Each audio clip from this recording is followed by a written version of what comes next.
Hello everyone, myself Rajneesh Kumar. I welcome you once again to the YouTube channel. आज हम class 8 का mathematics का जो chapter number 2 है that is linear equations in one variable, इसका part 7 करने जा रहे हैं और ये एक्सरसाइज 2.4 के कुछ रिमेनिंग क्वेश्चंस हैं। लगभग 5 के करीब और बचे हुए हैं। 1 से लेकर 5 तक हमने डिस्कस कर लिए थे, तो बचे हुए क्वेश्चंस आज हम डिस्कस करेंगे जो कि स्टेटमेंट प्रॉब्लम्स है। ठीक है, चलिए। तो आई थिंक पीछे के क्वेश्चंस आपने अच्छे से देख के समझ लिए होंगे। चलते हैं अगले क्वेश्चन की ओर। ओके, तो ये है क्वेश्चन नंबर 6। क्या है, 5 तक हमने कर लिए थे। तो क्या कहता है क्वेश्चन, पहले पढ़ लेते हैं। There is a narrow rectangular plot, एक आयताकार रेक्टेंगुलर प्लॉट है। ठीक है, रेक्टेंगल पता ही होगा सबको। जो आपका मोबाइल का स्क्रीन है वो भी रेक्टेंगुलर ही है। ठीक है, रिजर्व्ड फॉर अ स्कूल। ठीक है, और एक स्कूल के लिए ये प्लॉट क्या है, सुरक्षित रखा गया है। ठीक है, आरक्षित रखा गया है। इन माहुली विलेज, गांव है माहुली। ठीक, the length and breadth of the plot are in the ratio 11:4। मतलब समझे, जो लंबाई और चौड़ाई है उसका जो रेशियो है ना प्लॉट का, वो है 11:4। अगर लंबाई 11 है तो चौड़ाई 4 होगी। ठीक है ना, चलिए। एट द रेट ऑफ ₹100 पर मीटर, मतलब 100 रुपए प्रति मीटर की दर से it will cost the village panchayat ₹75,000 to fence the plot. मतलब समझ में आया कि 1 मीटर लंबाई में 100 रुपए का खर्चा आता है, तो इस दर से पूरे प्लॉट के चारों ओर जो फेंसिंग का खर्चा है वो विलेज पंचायत को कितना आता है, 75,000 रुपीज आता है, 75,000 रुपए आता है। ठीक है, फेंसिंग होता है चारों तरफ से बाड़बंदी करना। Find the dimensions of the plot. Dimension मतलब होता है माप निकालो प्लॉट का, मतलब लंबाई और चौड़ाई क्या होगी निकालो। ठीक है ना, चलिए। तो हमको देखो लंबाई और चौड़ाई का रेशियो दिया हुआ है, तो जो भी हमको लंबाई और चौड़ाई का रेशियो दिया है उसी के साथ हम x लगा करके लंबाई और चौड़ाई मान लेंगे। तो पहले 11 लिखा है, 4 लिखा है, तो बड़ा वाला जो वैल्यू है लेंथ है, छोटी वाली वैल्यू क्या है वो ब्रेड्थ है। तो लेंथ को क्या मान लेंगे 11x, ब्रेड्थ को क्या मान लेंगे 4x। क्लियर है, तो स्टार्ट करते हैं यहाँ से। ठीक है, तो आंसर क्या है हमारा, देखेंगे। Ratio of length and breadth, लंबाई और चौड़ाई जो है उसका रेशियो क्या आएगा, L/B हमको दिया हुआ है 11:4। 11:2, इसको इज टू पढ़ेंगे, रेशियो नहीं पढ़ेंगे। 11:4, 11:4 का रेशियो। ठीक, चलिए। तो मान लेते हैं लेंथ कितनी है 11x, इसके साथ क्या लगा देंगे x लगा देंगे, तो 11x। एंड ब्रेड्थ कितनी है, इसके साथ x लगा देंगे तो 4x। हम y भी लगा सकते हैं, कोई दिक्कत नहीं है। तो 11x 4x, ये लेंथ और ब्रेड्थ हो गई। चलिए, तो अगर हम रेशियो निकालेंगे तो एक्सेस कट जाएगा, तो 11/4 या 11:4 आने वाला है। क्लियर, चलिए। किसी भी रेक्टेंगल का पेरीमीटर क्या होता है, हम पहले भी डिस्कस कर चुके हैं कुछ वीडियोस पहले भी। ठीक है, कि 2 into लेंथ प्लस ब्रेड्थ, समझ में आ गया। क्योंकि एक जो रेक्टेंगल होता है उसमें 2 तो लंबाइयां होती है और 2 होती है चौड़ाइयां। L plus B plus L plus B, तो 2L प्लस 2B, 2 कॉमन ले लेंगे तो twice of L plus B आ जाएगा। ठीक है, ये टोटल लंबाई आ गई फेंस की। तो पेरीमीटर का तो समझ में गया, चारों तरफ की बाउंड्री का नाप। तो क्योंकि फेंसिंग करनी है चारों ओर, तो चारों तरफ की कुल लंबाई नापनी पड़ेगी, और कुल लंबाई मतलब होता है पेरीमीटर। तो पेरीमीटर आ गया 2 into L plus B। अब L और B की वैल्यू भर देंगे, ऊपर हमने मान रखी है। देखें, लेंथ नापा मान लिया कितना 11x, और ब्रेड्थ मान लिया हमने 4x। तो देखो लेंथ की जगह मैंने भर दिया 11x और ब्रेड्थ की जगह भर दिया 4x, और साथ में इनटू में 2 है। 11x और 4x को ऐड करेंगे हम तो 15x आएगा, और 15x इंटू 2, तो 2 15 30 होता है, x ऐसा कैसा आ जाएगा। तो ये आ गया हमारा 30x पेरीमीटर आ गया जी, और पेरीमीटर मतलब पूरी फेंस की लंबाई आ गई। अब हमको लिखा है, देखो 1 मीटर फेंस करने का खर्चा जो है कॉस्ट वो 100 रुपए। अच्छा, 1 मीटर फेंसिंग का खर्चा 100 रुपए, तो 2 मीटर का 200 रुपए, 10 मीटर का 1000, 50 मीटर का 50, जितना मीटर उतना गुना 100। समझ में आ गया, तो देखेंगे लिखेंगे cost of fencing 1 metre, 1 metre fencing का खर्चा है 100 रुपए, तो cost of fencing 30x metre. ये 30x क्या है, देखो पेरीमीटर पूरी बाउंड्री की लंबाई है ना, तो 30x जो है 30x मीटर, इतनी लंबाई में फेंसिंग करने का खर्चा क्या होगा, 100 को इंटू कर देंगे 30x, ये पूरी लंबाई ही 100 रुपए 1 मीटर का लगने वाला है। तो इंटू करेंगे तो आ जाएगा 300x, और ये 3000x, और 3000x जो है ये कुल खर्चा है पूरे प्लॉट को फेंस करने का, 30x जिसकी लंबाई है पूरी बाउंड्री की। और कुल खर्चा हमको पता है पंचायत को कितना आया था, 75,000 रुपीज आया, तो यहाँ लिख देंगे हम 75,000। अब ये 3000 इधर मल्टीप्लाई में ट्रांसपोज करेंगे लेफ्ट हैंड साइड में, तो ये डिवाइड में आ जाएगा। 3 0 कट जाएंगे, ऊपर रहेगा 75, नीचे रहेगा 3, और 3 जो है 75 पे कितने टाइम्स कटेगा, 25 टाइम्स कटेगा। 3 25 होता है ना 75। x इक्वल टू फाइनली क्या आ गया हमारा 25। हम उल्टा कर सकते हैं, x इधर 25 कोई फर्क नहीं पड़ेगा। ठीक है, तो x आ गया 25। अब x आ गया 25, तो x की वैल्यू इन दोनों में पुट कर देंगे, लेंथ और ब्रेड्थ में। तो देखो लेंथ कितनी 11x है, तो therefore length of plot is equal to 11x, मतलब 11 इंटू x की जगह 25, तो 25 11 से होता है 275। देखो 11 5 जा 55, कैरी लगेगा 5, 11 2 जा 22 और 5 27। समझ में आ गया? तो 275 मीटर यूनिट के साथ पक्का लिखेंगे। और इसी प्रकार से ब्रेड्थ हमारा 4x है चौड़ाई, तो breadth of plot is equal to 4 into x, तो 4 इंटू x की जगह 25, 25 4 जा 100 मीटर। समझ में आ गया? तो लंबाई आई 275 मीटर एंड चौड़ाई आई कितनी 100 मीटर। तो ये था हमारा बच्चों सिंपल सा क्वेश्चन नंबर 6। तो पेरीमीटर ऑफ रेक्टेंगल का फॉर्मूला याद करते हैं। क्लियर है? चलिए नेक्स्ट क्वेश्चन की ओर बढ़ते हैं।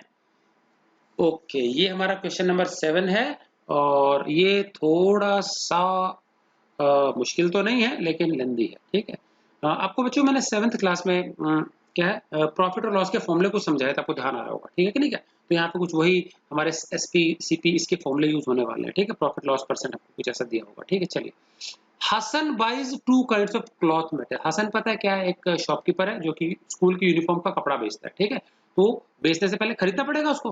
तो हसन बाइज मतलब खरीदता है 2 काइंड्स ऑफ क्लॉथ मटेरियल, 2 प्रकार का कपड़ा खरीदता है यूनिफॉर्म के लिए।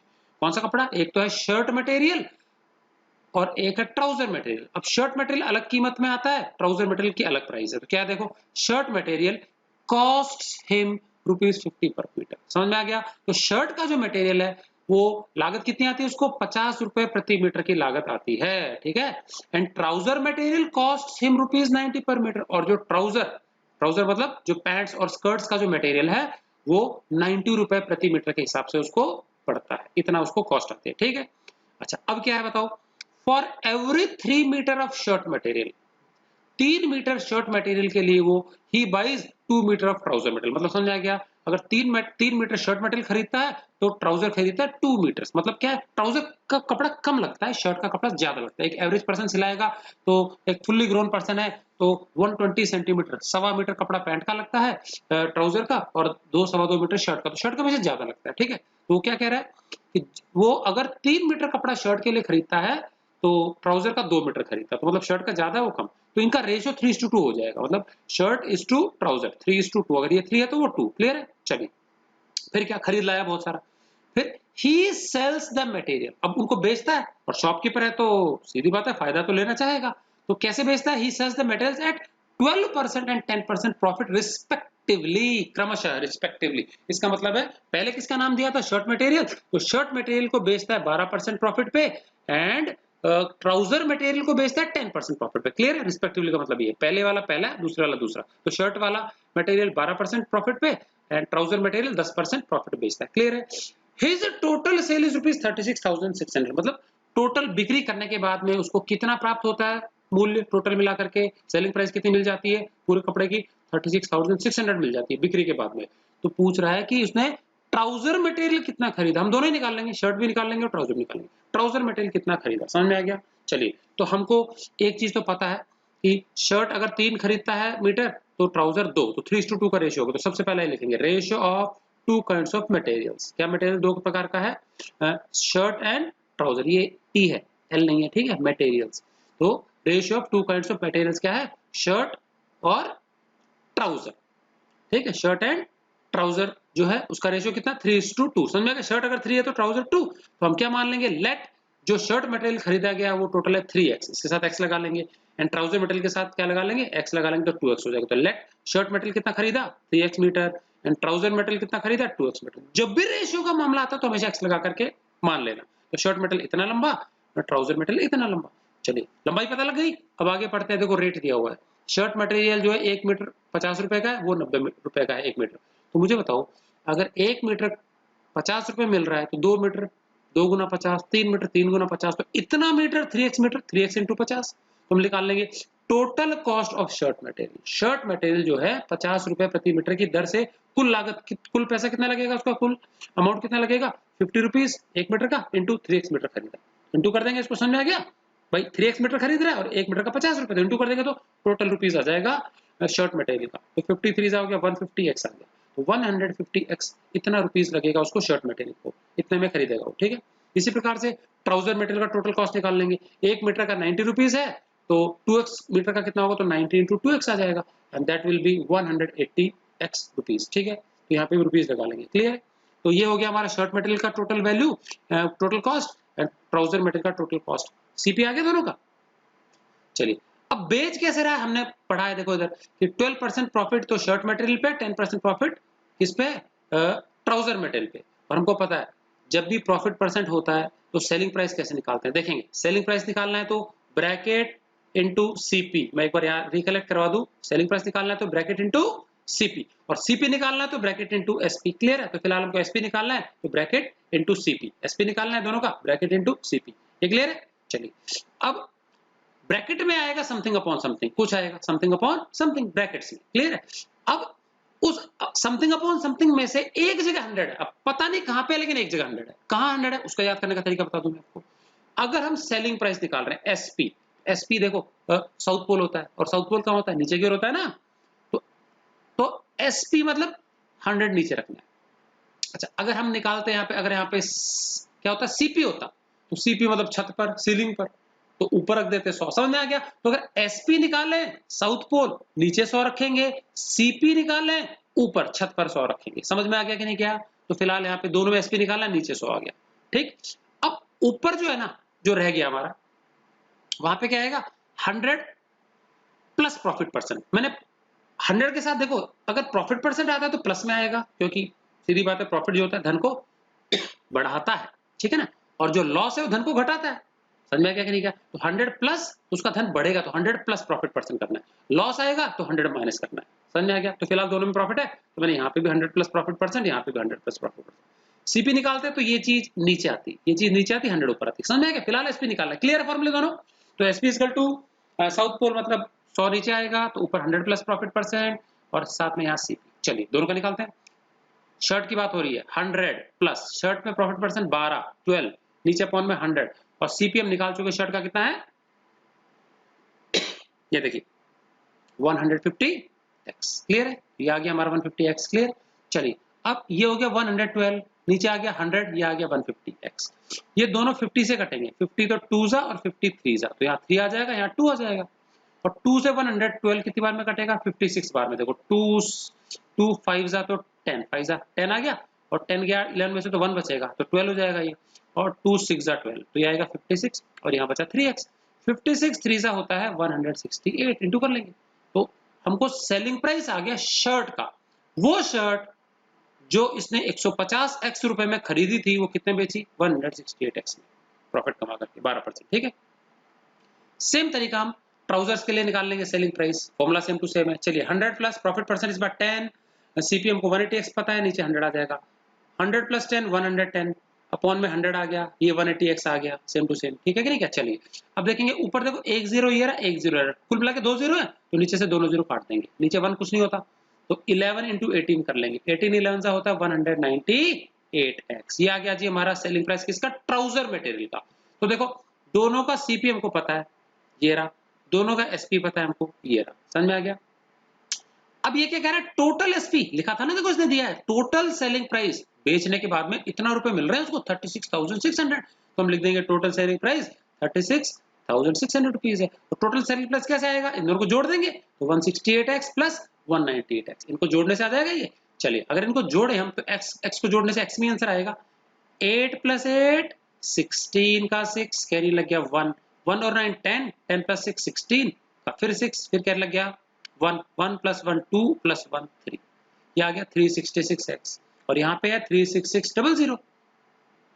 अब ये मल्टीप्लाई में है, इधर ट्रांसपोज करेंगे आरएचएस में तो डिवाइड में चल जाएगा, तो 366 100 टाइम्स कटेगा। बिल्कुल देखो 366 है ना, आगे 2 जीरो फालतू, तो 100 जा जाएगा ये पूरा। समझ में आ गया कि नहीं? क्या? तो x फाइनली कितना आ गया, 100 आ गया हमारा। अच्छा x 100 आ गया तो देखो इधर शर्ट मटेरियल 3x है, ट्राउजर मटेरियल 2x है। फिलहाल इसने ट्राउजर का ही पूछा, हम दोनों निकाल लेते, कोई दिक्कत नहीं है। तो शर्ट मटेरियल जो है उसकी लंबाई कितनी होगी, 3x, ये लिखा है ना यहाँ पे 3x, तो 3 इंटू एक्स, और x हमारा 100 है तो 3 इंटू 100, 300 मीटर खरीद रहा है वो शर्ट का मटेरियल, और ट्राउजर मटेरियल 2x है तो 2 इंटू 100 हो जाएगा 200 मीटर। समझ में आ गया? तो इस प्रकार से उसने क्या है 300 मीटर कपड़ा खरीदा शर्ट का, और 200 मीटर खरीदा ट्राउजर का। क्लियर है? तो ये था हमारा क्वेश्चन नंबर 7। आप लोग ये बस एसपीसीपी का फॉर्मूला एसपी का ढंग से याद रख लेंगे, और कोई ज्यादा दिक्कत इसमें बात होती नहीं है। ठीक है ना? चलिए नेक्स्ट क्वेश्चन पे चलते हैं, इसको आराम से समझ के नोट करना।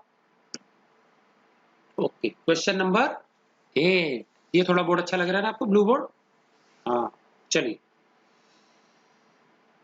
क्वेश्चन पढ़ लेते हैं। हाफ अ हर्ड, हर्ड होता है झुंड, कैटल का जो झुंड होता है ना, चरने वाले मवेशी, उनको हम हर्ड बोलते हैं। तो किसका झुंड है यहाँ पे? डियर, हिरणों का झुंड है, ठीक है। डियर का प्लूरल भी डियर ही होता है, ठीक। So half of a herd of deer are grazing in the field. समझ में आ गया? एक झुंड है हिरणों का, उसमें से आधी संख्या चर रही है खेत में। क्या कर रही है? चर रही है। एंड 3/4 ऑफ द रिमेनिंग, बच गए ना जो, अब सीधी बात, आधे चर रहे हैं तो कितने बच गए? आधे बच गए ना भाई, आधे चल रहे हैं तो कितने बच गए? जो नहीं चल रहे आधे बच गए। तो जो आधे बचे हैं ना, उनमें से 3/5 जो उनका है बचे हुए का, they are playing nearby, वो पास ही खेल रहे हैं। आधे चल रहे हैं और जो बचे हुए हैं उनके 3/4 खेल रहे हैं पास में। द रेस्ट 9, और फिर कितने बच गए? खेलने के बाद भी 9 बच गए। The rest 9 they are drinking water from the pond, वो तालाब से पानी पी रहे हैं। तो पूछ रहा है सारे कितने हैं हर्ड के अंदर? 3 तरह की चीजें हैं, 3 काम कर रहे हैं वो। कुछ चर रहे हैं, कुछ बगल में खेल रहे हैं, कुछ पानी पी रहे हैं। सबको जोड़ दूंगा तो टोटल संख्या आ जाएगी हिरणों की, ठीक है। चलिए मान लेते हैं the number of deer in the herd is equal to x. मान लीजिए टोटल जो झुंड में संख्या है हिरणों की, डियर नहीं लिखेंगे, डियर ही लिखेंगे, इसको टू एक्स है। चलो अब पहला लाइन पढ़ते हैं। Half of a herd of deer are grazing in the field, तो शॉर्ट में लिख देंगे deer grazing in the field. कितने चल रहे हैं? हाफ। तो हाफ कैसे निकालते हैं? x/2, या हाफ ऑफ एक्स लिख देंगे। कितने चल रहे हैं? अब इतने थे, उसमें से x/2 चल रहे हैं, तो बचे कितने पहले वो निकालो। तो देखो रिमेनिंग डियर, x में से x/2 घटा देंगे भाई, ये थे टोटल x, मान लीजिए 100 है तो 100 में से आधे 50 चल रहे हैं, तो कितने बच गए? तो 100 में से 50 घटाएंगे तो 50 ही तो बचेंगे। तो x में से x/2 घटाएंगे, तो देखो एक x में से आधा x गया तो आधा x ही तो बचेगा। समझ में आ गया भाई? एक में से आधा जाता तो आधा बचेगा, तो x घटा तो x में आंसर आएगा। तो एक x में से आधा x गया तो आधा x बचेगा, तो x/2 ही बचेगा। समझ में आ गया? इतने बच गए। अब अगली लाइन पढ़ते हैं। एंड के आगे 3/4 ऑफ मतलब इनटू होता है, 3/4 ऑफ द रिमेनिंग, रिमेनिंग का 3/4। तो रिमेनिंग का 3/4 कैसे निकलेगा? देखो ये रहा रिमेनिंग, ये रहा रिमेनिंग, इसका 3/4 कैसे निकलेगा? इसको इनटू कर देंगे किसके साथ? 3/4 के साथ में। तो ये कर दिया इनटू, तो 3/4 ऑफ मतलब इनटू रिमेनिंग मतलब x/2 जो हम ऊपर निकाल चुके हैं। 3/4 ऑफ रिमेनिंग। समझ में आ गया? ये क्या कर रहे हैं? ये कर रहे हैं प्लेइंग नियर बाय, ये खेल रहे हैं। तो डियर प्लेइंग नियर बाय, पास कितने खेल रहे हैं? 3/4। समझ में आ गया? 3/4 ऑफ मतलब इनटू रिमेनिंग मतलब x/2, ये खेल रहे हैं बगल में। अच्छा कुछ कटता नहीं है ऊपर, देखो 3 और 4, 4 और 2 दोनों 3 से नहीं कटते, तो ऊपर के इनटू कर दो, 3x, 4 2 8, तो 3/8x आ गया। ये खेल रहे हैं बगल में। तो देखो चल रहे हैं x/2, खेल रहे हैं 3x/8, जो कि बचे कुचे का 3/4 है, ठीक है। फिर क्या लिखा है? तीसरा काम कौन क्या चल रहा था? पानी पी रहे हैं कितने? 9 पॉन्ड पे। तो deer drinking water from pond 9। तो तीनों काम देख लो, ये चरने वाले x/2, खेलने वाले 3x/8 और पानी पीने वाले 9, इन सबको जोड़ दो ना तो टोटल आएंगे हिरण x, टोटल आएंगे ना। चलिए तो total number of deer is equal to x/2 grazing, ये रहे, फिर 3x/8 खेलने वाले, ये रहे, रिमेनिंग नहीं लेने, ठीक है, और उसके बाद पानी पीने वाले 9। इन तीनों को ऐड करने से क्या आएगा? टोटल, और टोटल हमने मान रखा है x। समझ में आ गया? टोटल हमने मान रखा है x, मान रखा है। क्लियर है? चलिए अब इन तीनों को हम करेंगे ऐड। उससे पहले क्या करेंगे? एक जैसी चीजें एक तरफ ले आते हैं। अब देखो ये x है, ये x है, ये x है, तो इन दोनों x को हम क्या करते हैं? इस तरफ ले आते हैं, लेफ्ट साइड में। तो देखो ये पूरा x/2 भी माइनस का हो जाएगा, पूरा का पूरा फ्रैक्शन, ये भी क्या हो जाएगा? माइनस। ऐसा कैसे उठा के ले आएंगे? x/2 इधर आ गया तो माइनस में आ जाएगा, तो x माइनस x/2, देखो ये आ गया x माइनस x/2। इसी प्रकार से प्लस का 3x/8 है, इधर वो आएगा पूरा, तो पूरा ऐसा कैसा फ्रैक्शन सेम टू सेम रहेगा और ये माइनस आ जाएगा, तो ये देखो माइनस 3x/8। तो x x x सारे एक तरफ आ गए, ठीक है। मैथमेटिक्स में प्रिंसिपल है लाइक चीजों को ही प्लस से माइनस करते हैं, लाइक मतलब एक जैसे, तो एक्स वाली टर्म्स ही प्लस माइनस होंगे आपस में, तो सबको एक तरफ ले, नंबर हमने उधर ही छोड़ दिया, ठीक है। चलिए अब इन तीनों का एलसीएम निकाला जाए तो देखो 1 2 और 8, 1 और 2 के टेबल में 8 आता है तो 8 इसका एलसीएम आ जाएगा। चलिए 1 का टेबल बोलो, 1 कितने टाइम्स आएगा? 8 टाइम्स, और 8 को x इंटू किया तो 8x, sign same to same minus. फिर 2 का टेबल बोलेंगे 4 टाइम्स आएगा 8 में, 4 इंटू x 4x। 8 का टेबल बोलेंगे 1 times, 1 into 3x 3x। Clear है?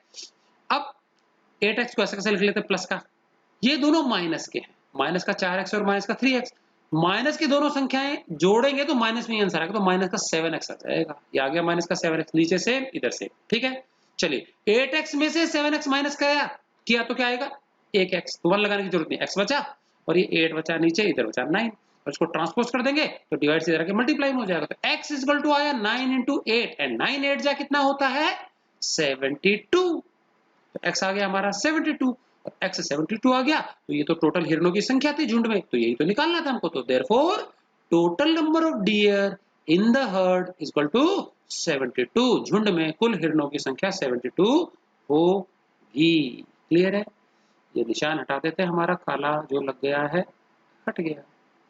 समझ में आ गया आप लोगों को? चलिए आगे चलते हैं क्वेश्चन नंबर 9 की ओर। ओके, पढ़ते हैं। एज का प्रॉब्लम है। अ grandfather is 10 times older than his grand daughter. Grandfather मतलब दादाजी, ग्रैंड डॉटर मतलब पोती। समझ में आ गया? तो दादाजी जो है ना वो 10 गुना बड़े हैं किससे? ग्रैंड डॉटर से। अब मुझे बताओ, दो लोगों की बात हो रही है, ग्रैंडफादर ग्रैंड डॉटर। सेंटेंस किसके बारे में शुरुआत कर रहा है, जानकारी दे रहा है? ग्रैंडफादर के बारे में जानकारी दे रहा है। किसके बारे में जानकारी नहीं दे रहा? ग्रैंड डॉटर के बारे में नहीं दे रहा। तो ग्रैंड डॉटर की एज को एक्स मान लेंगे। जिसके बारे में कुछ नहीं बोल रहा है ना, कुछ उसको मानना है। जिसके बारे में बता रहा है उसको नहीं मानना। समझ आ गया? तो ग्रैंड डॉटर की एज एक्स मान लेंगे। आगे चलते हैं। ही कौन है यहाँ पे? डॉटर तो ही नहीं हो सकती, ग्रैंडफादर ही है। तो लिखा है he is also 54 years older than her. और जो ग्रैंड डॉटर उससे कितने साल बड़े हैं ग्रैंड डॉटर? Grandfather 54 years. अगर मान लो ग्रैंड डॉटर की उम्र कुछ है तो उससे 54 अधिक है, 54 जोड़ देंगे तब जाके ग्रैंडफादर की एज बनेगी। मान लीजिए ग्रैंड डॉटर 10 साल की है तो 10 में 54 जोड़ेंगे तो ग्रैंडफादर की बनेगी। समझ में आ गया? 54 साल बड़े। Find there present ages. उनकी वर्तमान आयु निकालनी है। तो मैंने बताया था ग्रैंडफादर के बारे में बता रहे हैं, ग्रैंड डॉटर के बारे में नहीं बता रहे, तो जिसके बारे में नहीं बता रहे उसको एक्स मानना है। तो let granddaughter's present age क्या मान लिया जाए? एक्स वर्ष मान लिया जाए। ये क्लियर है? चलिए अब ग्रैंड डॉटर की एक्स मान ली। अब पढ़ते हैं पहली लाइन। लिखा है ग्रैंड फादर जो है 10 टाइम्स ओल्डर है, 10 गुना है उनकी एज। और इज मतलब प्रेजेंट एज, वर्तमान इज। ठीक है, वॉज होता तो पास्ट होता। ठीक है, तो इज ए प्रेजेंट। तो therefore grandfather present age 10 times करना है डॉटर का, ग्रैंड डॉटर का, तो 10 गुना, तो 10 इंटू एक्स कर देंगे। समझ में आ गया? तो ग्रैंड डॉटर x साल की है, ग्रैंडफादर 10 गुना 10x ईयर्स की है। क्लियर है? लेकिन क्वेश्चन क्या कह रहा है? अकॉर्डिंग टू क्वेश्चन देखो सेकंड लाइन। ही मतलब ग्रैंडफादर, इज तो देखो ग्रैंडफादर एज इज क्या है? 54 ईयर्स ओल्डर मतलब 54 साल अधिक है। तो देखो 54 अधिक मतलब प्लस कर देंगे किसमें? देन हर, और हर मतलब होता है ग्रैंड डॉटर। तो ग्रैंड डॉटर से एज समझ में आ गया? तो ग्रैंडफादर की एज बराबर 54 मोर देन ग्रैंड डॉटर। तो ग्रैंड डॉटर की एज में 54 ऐड करेंगे तो ग्रैंडफादर की एज बनेगी। ये क्वेश्चन कह रहा है। ठीक है, हमने तो निकाल लगा लिया। ठीक है ना? अब बताओ, इन दोनों में वैल्यूज भर देंगे। तो देखो ये 54 तो ये रही, और ग्रैंड डॉटर की एज हमको पता है कितनी है, x है। तो 54 प्लस x हो जाएगा। और ग्रैंडफादर की एज ये रही 10x है। तो इस तरफ हम क्या भर देंगे? 10x। तो देखो ये भी ग्रैंडफादर की प्रेजेंट एज है, ये भी ग्रैंडफादर की एज है। तो ग्रैंडफादर की एज देखो 10x भी है और ग्रैंडफादर की एज 54 प्लस x भी है। तो ये दोनों बराबर ही तो होना चाहिए। तो ये भी ग्रैंडफादर की एज है, ये भी एज है, तो एक जने की एज तो सेम ही होगी प्रेजेंट। तो 10x के बराबर होना चाहिए 54 प्लस x। या फिर इधर देखो ग्रैंडफादर की एज हम इस तरफ लिख देंगे 54, ये 10x यहाँ से उठा करके। तो 10x इक्वल टू आ गया 54 प्लस x। अब x देखो यहाँ छोटा है, 10x उधर बड़ा है, तो छोटे वाले को हिलाना है। x इधर ट्रांसपोज कर देंगे LHS में, तो प्लस का है तो इधर आके माइनस हो जाएगा। तो 10x माइनस x हो गया। इधर बचेगा 54, इसको छेड़ना नहीं है। 10x माइनस 1x कितना आएगा? 9x। यहाँ सेम टू सेम 54। x इधर मल्टीप्लाई में है 9 के साथ में, तो 9 इधर ट्रांसपोज करेंगे, डिवाइड में आ जाएगा नीचे। तो 54 डिवाइडेड बाय 9, और 54 को 9 से डिवाइड करेंगे तो 9 6 आता है 54। तो यहाँ आ जाएगा 6। x की वैल्यू आ गई 6, x की वैल्यू इधर भी भर देंगे इधर भी भर देंगे। तो x 6 आ गया, मतलब ग्रैंड डॉटर की प्रेजेंट एज 6 होगा, 6 ईयर्स हो गई। और ग्रैंड फादर की प्रेजेंट एज हो गई 10 into 6 मतलब 60 ईयर्स। तो ये हमने यहाँ निकाल लिया। तो ग्रैंड डॉटर की present age 6 years, grandfather की 10x 10 गुना है, तो 10 into x की जगह 6 रख देंगे, 60 ईयर्स आ गया। क्लियर है? ये सिंपल सा ही प्रॉब्लम था, कोई मुश्किल नहीं है, समझ के इसको नोट कर लेंगे आप लोग। चलिए एक्सरसाइज का लास्ट क्वेश्चन है। ये लाइट चली गई थी तो उसको मेरे को थोड़ा टाइप करना पड़ा, थोड़ा लाइट की थोड़ी सी अवेलेबिलिटी नहीं थी उस वक्त बोर्ड पे। चलिए तो समझ लेते हैं यहाँ से भी। Aman's present age is 3 times his son's age. ठीक है, अमन की जो प्रेजेंट एज है, वर्तमान आयु है, वो क्या है? 3 गुना है किससे? उसके सन की एज के 3 गुना है। ठीक है, तो किसके बारे में जानकारी दे रहे हैं? अमन के बारे में दे रहे हैं। किसके बारे में नहीं दे रहे? उसके सन के बारे में नहीं दे रहे। तो सन की एज को एक्स मान लेंगे। समझना, जिसके बारे में जानकारी देते हैं उसको नहीं मानना, जिसके बारे में नहीं पता उसको मानेंगे। ठीक, चलिए 10 ईयर्स अगो, 10 वर्ष पहले, पूर्व में जाना है, पीछे बैक में। ही वॉज, ही मतलब कौन? अमन की बात हो रही थी, अमन के बारे में बात हो रही है।